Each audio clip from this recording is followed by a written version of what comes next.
Hi everyone, welcome back to The Learning Gardener. If you haven't been here before, my name is Pip. We are going to be in the kitchen today because it is way too cold and I am still too sick really to be outside doing anything. And also because, my energy reserves at the moment are not great, but I want to try and get control of my health again, and I really believe that starts with what we eat. So I'm going to be making some of my favorite recipes, some you've already seen, so we will go through those quickly. But what I'm going to be trying to do is make a whole bunch of gut-friendly meals to try and help myself heal. A lot of you might know that I had a stillborn little boy at the end of October last year, and when he was born I had a C-section, and since then I've had a number of procedures. And I don't think that I mentioned that one of the things that I had a procedure for was because I wanted them to check that the C-section was fully healed, because I have a checkered medical history and I know that I don't scar well, I don't heal well. So I wanted them to check, and when they were checking they were like, oh well, you're already here, let's remove a couple of these 6mm fibroids. When they did that, they discovered that I had somehow gotten infection from having the C-section in my uterus, and then I had to bomb my body with really high doses of antibiotics. And to be totally honest, since then I haven't felt great.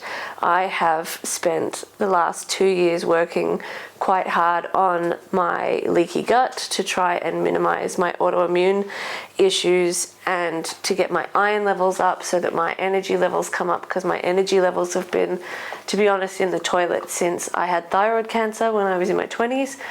And treating the leaky gut seemed to be the most effective way to get things under control, and things were going really, really well, and then they've obviously gone wildly pear-shaped.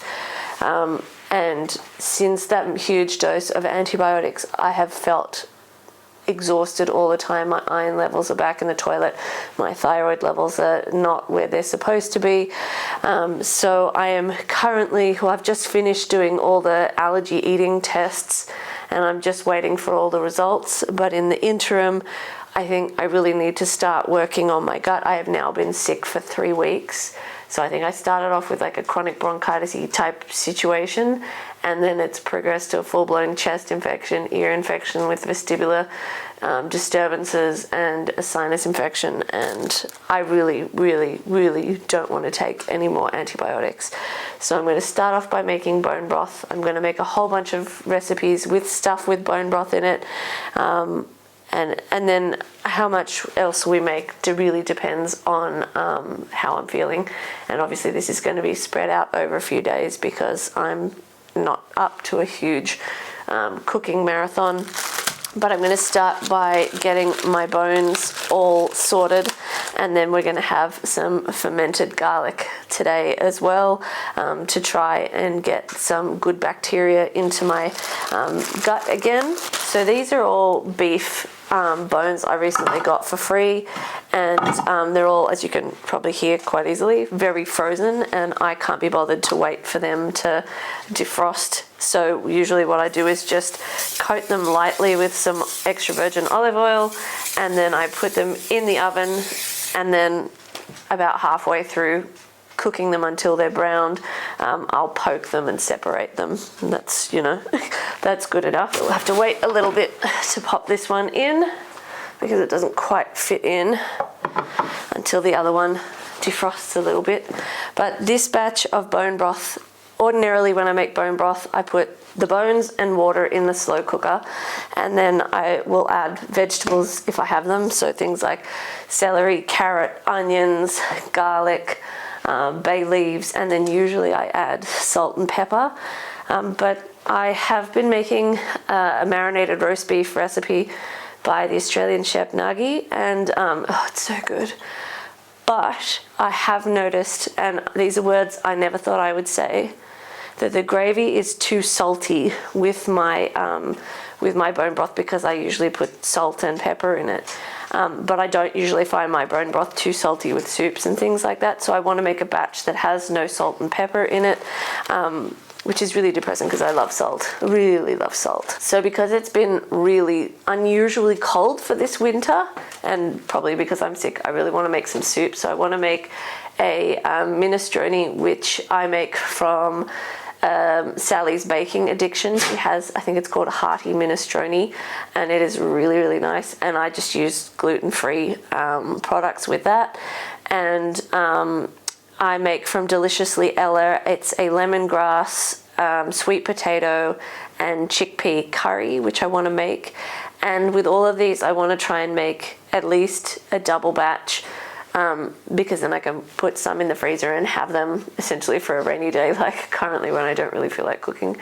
But also I want to be trying to freeze dry these things a little bit more because I have a freeze dryer. I had prepared a whole bunch of meals, like soups and things like that, with the freeze dryer recently. And one of the things that I freeze dried was something that I made at the end of the tomato growing season, just to try and use up all the tomatoes. So I roasted a whole bunch of tomatoes, a whole bunch of garlic, because I really like garlic, and some onion, and I just roasted them and then blitzed them up, and then I couldn't be bothered to cook it down till it was less juicy, so I freeze dried it, and it makes this amazing sauce. And this is like crack to me. Oh my God, I am going to be making so much more of this next season.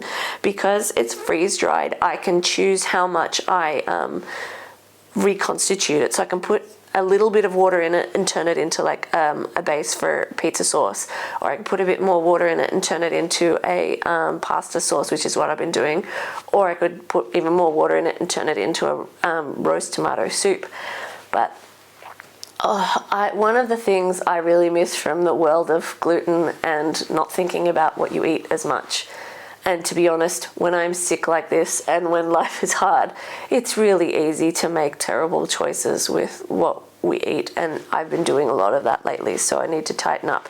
But I love 2-minute noodles or ramen noodles or whatever you want to call them, but they do not agree with me. And so quickly boiling up some gluten-free noodles and then reconstituting this and putting a little bit of cheese on top, oh my God, it's so good. And it's like the gluten-free equivalent of an actually nice gluten-free 2-minute meal. So it's really been amazing, and I want to make more of this. And I've done the same with like pumpkin soup and things like that. So I want to try and have a little bit more of that. I want to make some bone broth soups and have them freeze dried. Just because I could can some things, but I don't think I really understand enough about pressure canning to know what recipes I can freestyle with and what things I can't, and I don't want to give myself botulism, like I got enough drama. So it's just easier to freeze dry some of those things, and then they're shelf stable for years and years, which is really awesome. And it's literally, it's not quite as fast as popping the lid on a jar and it being ready to go, but it is pretty quick. But so I want to do some more freeze drying. I want to get these bone broth soups going. I really need to make another batch of and again, I think they're from Sally's Baking Addiction. I think they're called almond vanilla bars. I just use that as a loose guideline for the wet ingredients, and then I just chuck in whatever nuts and seeds and dried fruit I want to make, like a nut bar or a muesli bar. I always call them a muesli bar, even though there's no muesli in them, because the last batch I slightly overcooked and I just haven't eaten them, and that has led to snacking on things like chocolate instead of something healthier.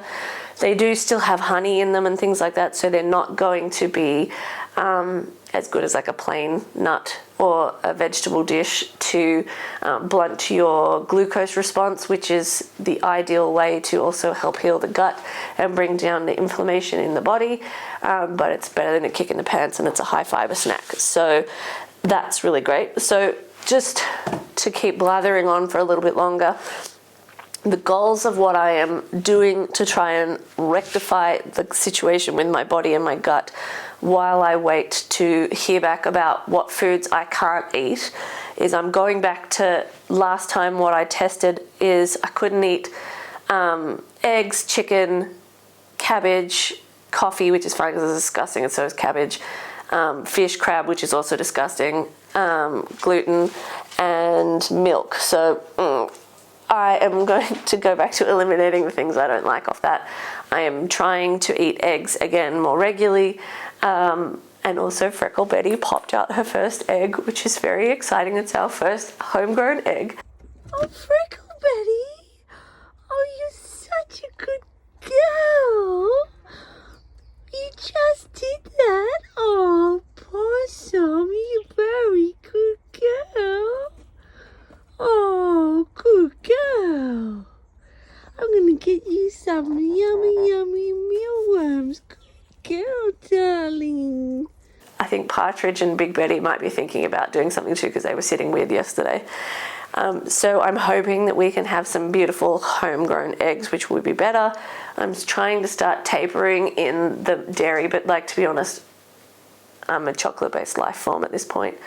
And I'm eating a little bit of chicken, but other than that, I'm not eating any of the things on the list. I'm going to restart my probiotics. I was doing water kefir, and with the water kefir, what I had done was I got so into it that I was producing 2 batches per day, and then they went moldy. And I think part of that is because we now have the fire on at night, and so because it's been quite cold, I think the temperatures in the house have been very up and down, and I think that made something funny happen with the fermentation. Anyway, I chucked that out. I've started 2 new batches because they sent me 2 packets when I ordered one, so go figure. But this is a really, really simple fermentation process. So you get your kefir grains and you need to start them up as soon as you get them because they'll die quite quickly if you don't. I put 1/4 cup of brown sugar into one of the mason jars, and then I heat up, but I don't boil the water. And I mix maybe like 1 cup of that in with the sugar just to get the sugar to dissolve. And then these jars take about 900 mils-ish of liquid, so they're a quart jar, and I will fill them up to, you know, mostly full, and then you put your kefir grains in, and then you leave them in there for 2 days for them to sort of bubble away and ferment. This is on the first batch, and I've been keeping them in the pantry because it's not as affected by the heat of the fire as the kitchen is. So these will need to be changed out tonight. So when you get the new grains, I have found that it is best to let it ferment for 48 hours, then chuck that stuff out, and then do the sugar and the water again, and then you can start fermenting from there. I've experimented with using real fruit versus juices to do the second fermentation. So once this has sat there for 48 hours, you can strain out the kefir grains and then start the process again. And that kefir water, you could drink it like that, or you can do a second fermentation by putting either the sugar of the fruit juice or sugar with real fruit, or I've wanted to experiment with lavender sugar. And you can put that in with the water that doesn't have the kefir grains in it, that's already gone through the fermentation process. As it continues to ferment, it will eat the sugar out of the fruit or out of the juice, and it will become carbonated and flavorful. And my first batches were really, really, really tasty. And then sometimes I'd do the same mix and they weren't as nice. So I found that my second fermentation was better if I stopped it at 24 to 36 hours, then let it go to 48. And I think some of that is just because I'm a sweet tooth who likes to taste a little bit the juice that's in there. But I'm still experimenting with this. But I have to say that drinking the kefir water made such a big difference, because obviously you want to have fermented foods in your diet if you're trying to sort out the gut bacteria levels, and most commonly you're going to find things like sauerkraut and kimchi in the supermarkets if you're looking for store-bought fermentation products. But I hate sauerkraut and I hate cabbage, as I already mentioned, and cabbage was on my allergy list, and I've often wondered if a lot of the things that were on my allergy list were things I don't actually like because I'm sensitive to them. And kimchi I found was often the same. It either had carrots in it, which tested positive last time for allergy, and they also have cabbage a lot. So, and I did try and ferment my own beets, and that didn't go so well. So something else I have done is honey fermented garlic, which I'll talk about in a second. But adding the water kefir, because it's got that double ferment, and because when you do the double ferment, it gets carbonated, so it's kind of like a fizzy soft drink with a natural fruity flavor. It made such a difference to how I was feeling, especially after the antibiotics, and it helped me stop drinking soft drinks and things like that, because I was often feeling like very run down, and also like life was really hard, and I just needed something that perked me up and made me feel a bit better. And drinking the water kefir, I've noticed has made a big difference. And after it went moldy, I was slow to order a new batch of kefir grains because they were quite expensive. They were $20 for one pack, which was why I was a bit surprised I got 2 packs this time for $20. And I was a bit like, I don't know, just a bit annoyed that I had to buy another batch. And I wasn't going to be home, and I didn't want to order them when I wasn't going to be home because I didn't want them to like die in the letterbox when they're that expensive. And then when I got sick, I was like, well, I'm going to be home for a while, so I'll order them now. So I've just started the new batch. So I guess that's one pro of being sick, was I was here to receive the grains. So I've started them, and I noticed that in the last, how long's it been since a grain died? Let's say like 3 weeks, 4 weeks. I've been eating so much worse because I've not been as full, because I'm not drinking as much water kefir.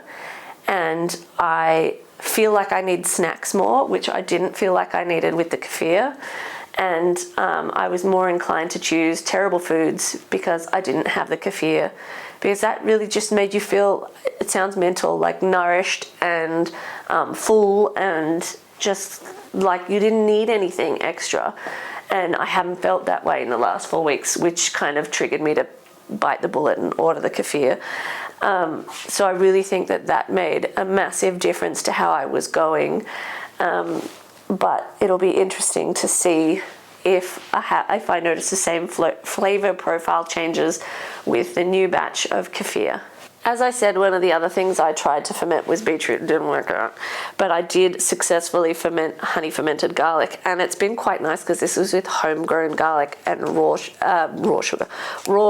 honey, and you just make sure that your garlic is fully covered by honey, and then you put it in a jar that you can easily burp and pop. I don't know if this will make a noise because I haven't popped it in a while. And then you put it in a dark cupboard for about a week. And every time I walked past the cupboard and remembered, you turn it upside down, but you need to do it at least once a day. And you need to burp it at least once a day, which is just to unscrew it, and you will literally hear it go ksh. And sometimes it does sound like a burp. It's kind of a cool process. And over the subsequent days, the honey will become more and more liquidy, and you'll start to see bubbles as it begins to ferment. And then after about a week or so, you can pop it in the fridge and then keep it there for a couple of months, potentially even up to a year, depending on the situation. And when you're sick, technically you can just take a whole clove of garlic and eat it. It's supposed to be really good for you. I'm not a big fan of a whole clove of garlic. So something I've been doing to use this to, again, get ferments in my gut and also get the effect of the fermented garlic when you're sick is I use Patty the Baker's pizza bases that are gluten-free. They are a really, really nice, thin, crispy base, and then I sometimes use a tomato sauce base, or sometimes I use their basil pesto base, and then I just make up a pizza how I want. You cook it in the oven for 7-8 minutes at a very high temperature. I think it's 235 degrees C.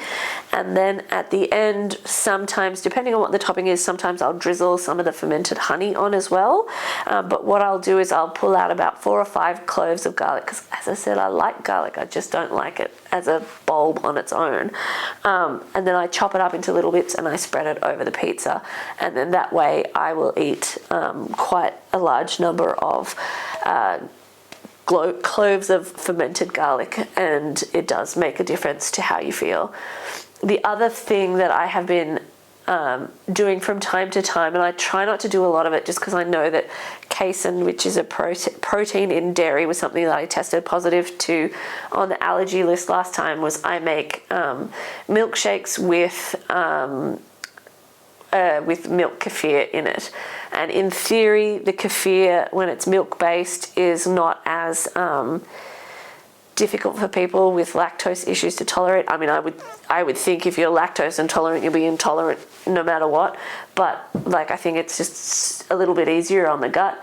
I have had some batches that haven't tasted as nice, so it kind of puts me off a little bit, but I do have 2 new products that I want to start putting into things, which I'll show you. And this is not sponsored, this is just like, of course it's not sponsored, like this is a tiny channel, but these are things that I have tried / am about to try with one of them that have made a really significant difference. The first one, I cannot for the life of me tell you why I decided to order this, because it was just one of those things that popped up on Instagram and I was just like, yeah, I'm gonna give it a try.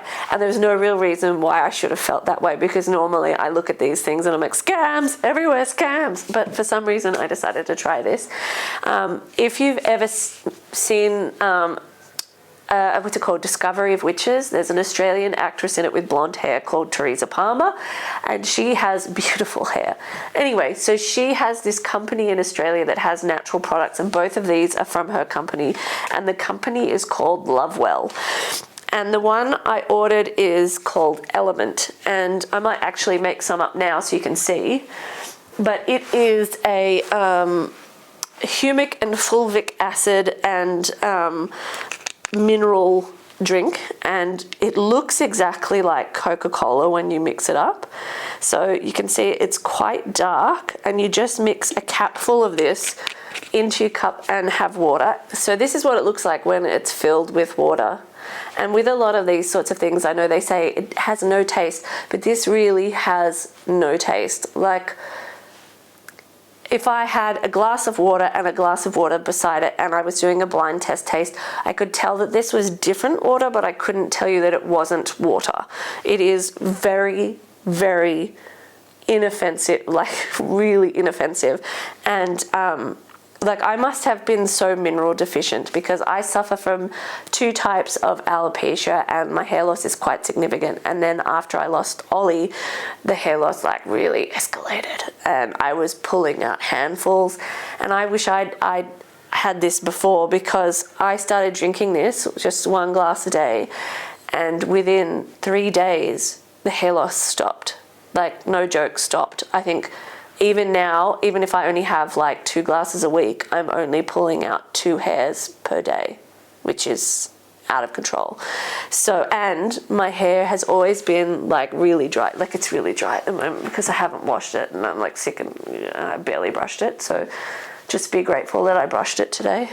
But my hair has been way shinier, way less boofy, way just like, I cannot get over the hair loss. It just stopped in 3 days, and this was the only thing I changed.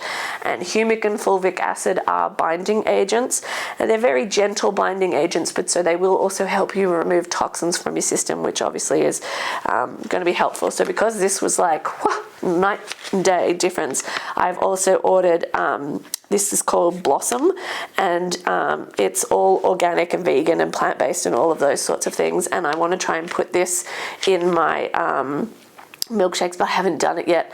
And it's got pre and probiotics, iron, calcium, whole range of vitamins, omega-3s, magnesium. And I just figured, for someone who struggles a little bit with textural issues, like I hate mushrooms because of the textures, in terms of trying to increase the nutrient density of my food and get everything going again, like, this was going to be something I was going to try. So we shall see. We shall see if this is as good. But oh my god, Element is where it's at. So now I've talked you through a little bit of what I have been doing and plan to do to try and rectify things from a gut health perspective. It's time to talk about the recipes that I put together. So lately I've been doing things like, as I said, the pizza topped with the fermented garlic and the milkshakes and things like that.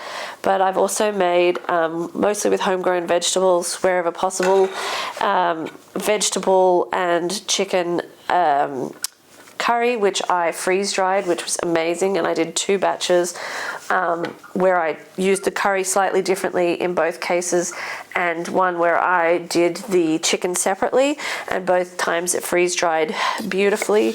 I made from Nagi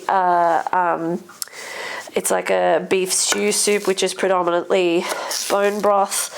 I made a bunch of things, and I want to make some more of that roast tomato sauce as well today, but we'll just see how we go. And then today we're obviously going to be making bone broth filled minestrone, and I've been adding it to pumpkin soups and tromboncino curries and things like that, and freeze drying all of them. And it's been really great to see them work out well with the freeze dryer, and to obviously be higher in nutrient density than if they weren't loaded with bone broth from grass-fed cattle. And the other thing I want to try and make today is some garlic mashed potato, which I want to try and freeze dry. I've been freeze drying a lot of meals, particularly soups, because obviously they're easier to store, but also some meals. And I've freeze dried like obviously some basics of things that have come out of the garden, like I have 1,000 million billion what they call broad beans from this season freeze dried. And sometimes it's really handy to have these things, because you think you have them in the freezer and then you can't find them, but you've got them freeze dried, so it's all good.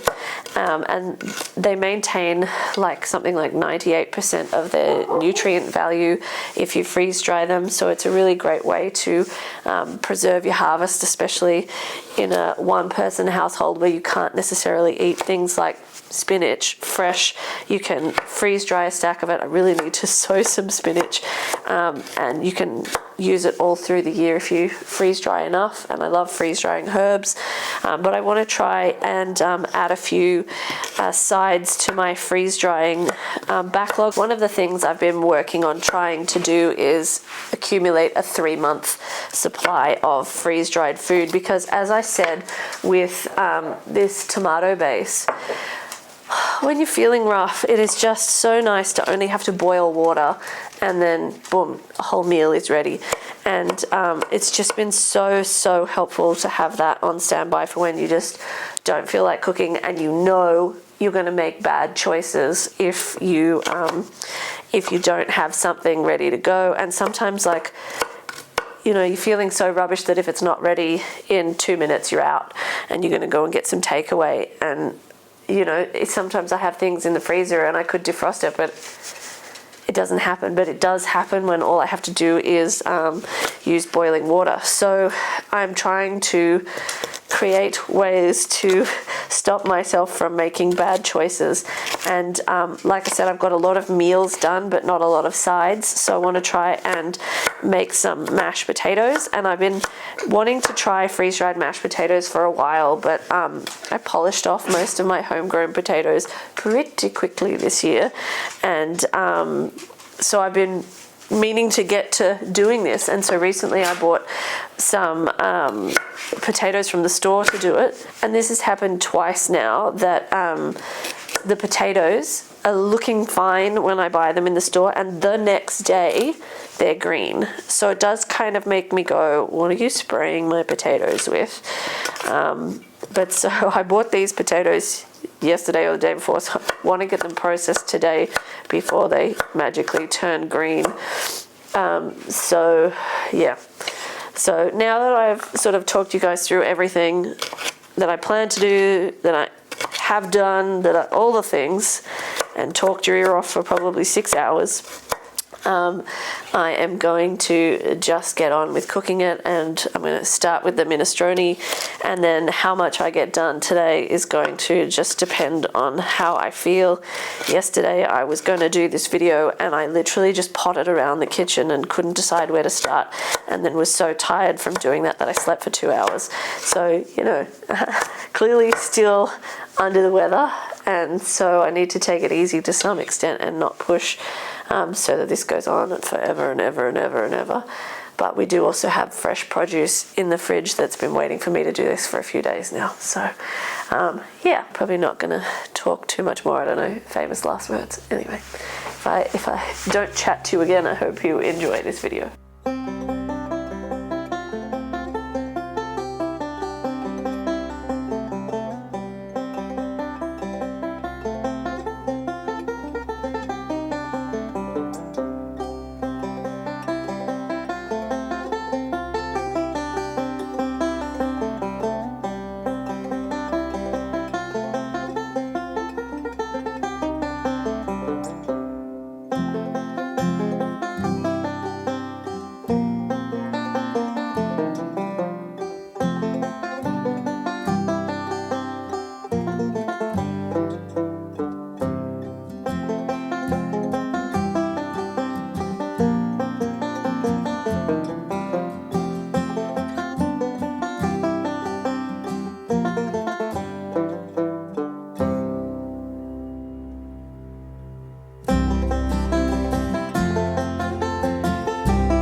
One of the things I've been working on is trying to prioritize buying organic where I can. So this is organic tomato paste from Costco, and generally speaking, my initial hesitation is to generally believe that organic is significantly more expensive, and so sometimes I'm like, oh, I can't afford it. But it's really important to have a look at the price breakdown, because what I noticed after initially going away from this choice at Costco was not only is the per dollar amount cheaper for this packet, but it was more product for less cost than the non-organic one, which made no sense at all. So I really try to have a look at things like the per 100 gram cost breakdown, and often now I'm finding that the organic is either the same, or in this case cheaper, or very marginally more expensive. And given the cost of healthcare for someone like me, if I can heal my body with food, that's going to be cheaper and obviously better for me in the long run. So that's something I've been trying to prioritize a bit. But it's also really nice to know that the beans in here are homegrown, the zucchini in here is homegrown, the diced tomato in here is homegrown. So the hopefully nutrient density of this food is much higher, and it's also homemade bone broth and homemade veggie stock paste. So hopefully my body will do well with this, and I just need to know that next year I need to try and produce way more onions, way more garlic, and even more tomatoes, so that I have more to get me through the cooler seasons until the next harvest. It is very hard to store things though, so like a lot of my pumpkins started to either mold or explode on the table, and they weren't damaged in the skin. I think it's a little bit like the water kefir. I think they just struggled with the heat from the fire, making the house sometimes warm and sometimes not warm. So food storage is going to be something I really need to work on, and I want to maybe prioritize the freeze dryer a little bit more from that perspective, because I don't want to have to pressure can everything, because on this stove, pressure canning takes forever. The minestrone needs some zucchini, and I don't have any fresh zucchini, and obviously in a winter garden I don't have any growing. So I went into the pantry to get the freeze-dried zuc, and because I didn't seal this with a proper lid, it's just a plastic lid, and this zucchini is 2 years old, it started to go a little bit soft. So I reconstituted it and put it in a little bowl and took it down to the chickens, and I have been listening to hear if there's been any egg songs, but there hasn't been. But look what Freckle Betty's done. She's done her second little tiny egg. I'm going to show you what a normal store-bought egg is by comparison, because this is just the cutest thing I've ever seen in the entire world, and it's smaller than her first one. So it'll be interesting to see if this is her more normal size. So this is store-bought versus Freckle Betty. And Freckle Betty is a Belgian ducal, and I just, God, she's just my fave. Her and Betty Griff, the smallest and the biggest of the group. But when we got Freckle Betty, it was basically like you had to elbow your way through and just get whatever chicken you could get at the buying thing. And my best friend was there with me, and the lady said to me, "So she's a Belgian?" And I was like, "Mm-hmm." And she was like, "A ducal?" And I was like, "Mm-hmm." And she goes, "And a pullet?" And I was like, "Yep, mm-hmm. I know what all of those things are. I have no idea what any of them are." And I've subsequently learned what a Belgian ducal and a pullet is. But seriously, she's the cutest little chicken, and this is the cutest little egg. God, I love having chickens. They're just like, even if they didn't produce eggs, I just love having them. They're so cute and funny. But, oh my God, it's so small. It's so small. Never thought too hard about it. Always came naturally to me. Never put a foot out of line, and I tried not to make any awkward statements. Always tried to be a good neighbor, waiting for the right time to speak. Now it seems the tables are smashed into tiny little pieces. I only want a slice of the pie. And all my time in this town, never thought I'd see the day you and I would come to blows. Think I'm gonna keep it that way. We don't have to think the same way to celebrate and dance until the dawn. It's always been a puzzle, I guess. So let's break a little bread and remember what I said. Come on.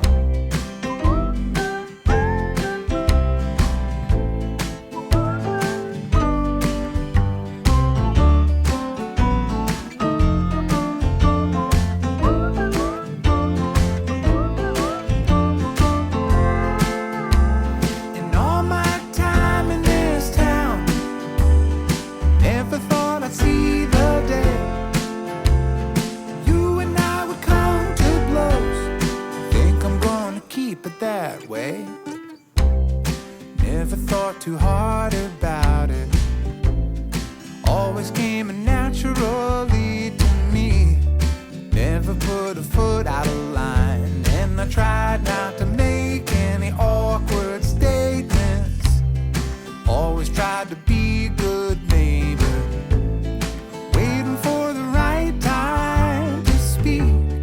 Now it seems the tables are smashed into tiny little pieces. I only want a slice of the pie.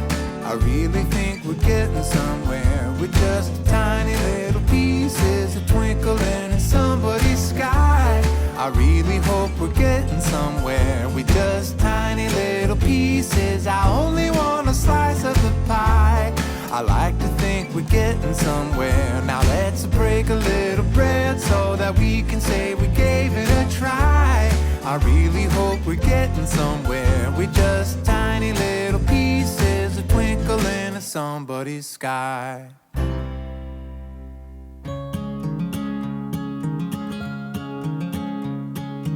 Windows wide, the curtains fly to catch the evening breeze. Without you here to keep me warm, believe I'd rather freeze. Believe I'd rather freeze.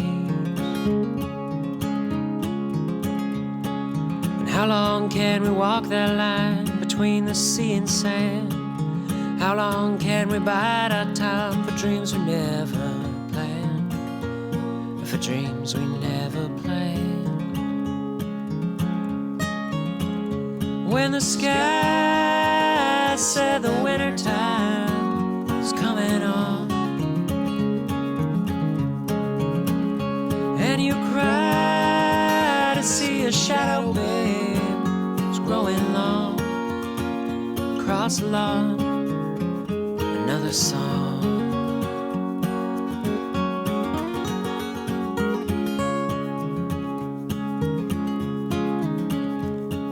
It's Tuesday night, it's 3 a.m. I ought to be asleep.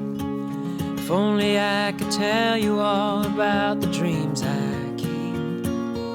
Oh, about the dreams I keep. I wake up every morning and wasted all the day. I'd turn it all around if I could only hear you say that you were here to stay. I would have liked to put a bit more garlic in this sauce, but I didn't actually have any more. Last time I didn't need any more because I used homegrown garlic. And homegrown garlic has a much more intense flavor base in my experience, like much more intense. But this is still tasty, and I've just seasoned it to my own personal preference and then blitzed it up. And because when I was freezing those Roma tomatoes I was looking for fruit fly, I did cut out all of the seeds on most of them, so this is not as liquidy as it was last time. So I could just cook this down to reduce it further if I wanted to, or I could just freeze it. I'm going to freeze dry it. That will remove all the liquid from it and give me more flexibility with what I use it for. If I was using a more liquidy mixture because I hadn't cut out all the seeds and stuff from the tomatoes, then I would need to cook this for quite a while. Last time I freeze dried this, I did it in these silicone dishes as well. I popped them out once the liquid is frozen, and the time before I just filled the whole tray with sauce, and it didn't dry as well when it was one big chunk. So having more surface area exposed by having them in these little sort of rectangular shapes just means it freeze dries better and faster. It's also easier to manage in the freezer, which is a nice added bonus. So I'm going to get these ones in the freezer, and at least we got more pasta sauce done for today.